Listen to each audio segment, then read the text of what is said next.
Hello and welcome. We thank you for joining us through digital means, whether it be YouTube or any digital device or means by which you're watching and viewing this presentation today.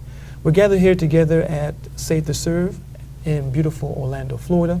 And as you may well know, my name is J.R. Cofer, and I'm gathered together with Pastor Tinsley of EG Bible School, and also, as you well know, Pastor Andrew Henriques of Safe to Serve Prophesy Again.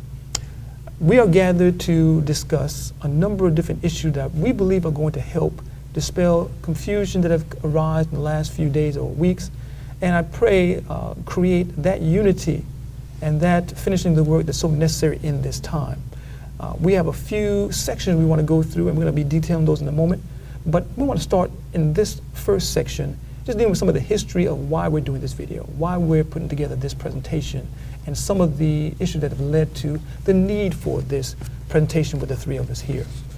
A few years ago, I would say maybe more than 5 or 6 years ago, I had a number of conversations with a brother of mine, a dear brother and friend, Pastor Jeremiah Davis. We had a number of meetings. I think we had almost 10 hours worth of discussions on the issue of self-supporting work and the finishing of the work.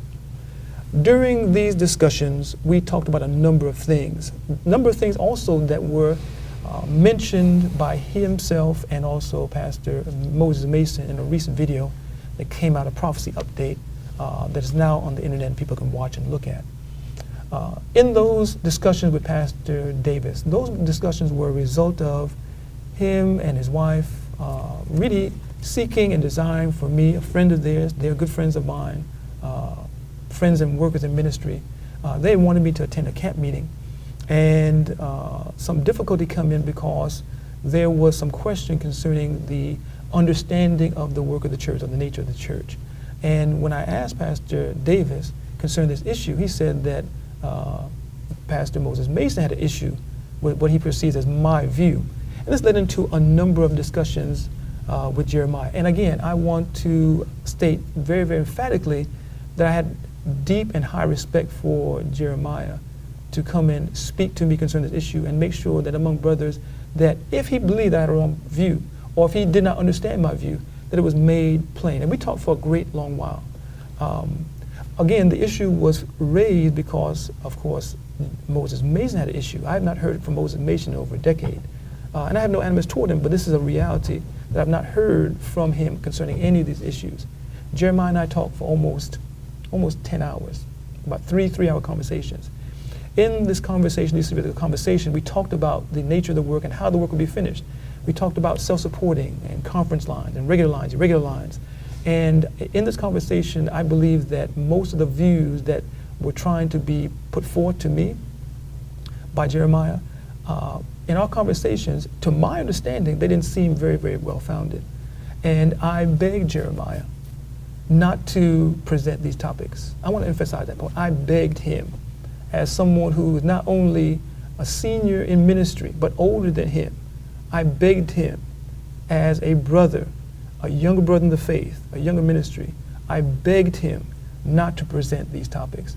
I said, it's going to ruin you because, again, eventually, these issues are going to become a major issue, and people are going to question you upon these things if you're on the wrong side of Bible and Spirit of prophecy. We came to a understanding, as it were, and the understanding basically was that I would pray for him, he would pray for me, and we continue to love and work with each other in ministry. Some years have passed, and there's been no open raid upon Apostles Ministry or MOL. There's been no attack upon the converse. We have not attacked each other or made any prominent issue concerning our ministry. We talked what we thought was true, but no prominent issue was made until this video.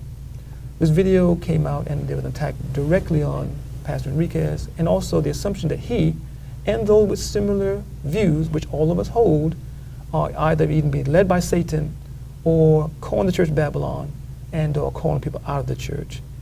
There's a need to deal and kind of clear those issues up and make sure that people understand clearly the work and role of Gospel of Health, the work and role of Save to Serve Prophesy Again, and the work and role of EG Bible School and the respective ministers.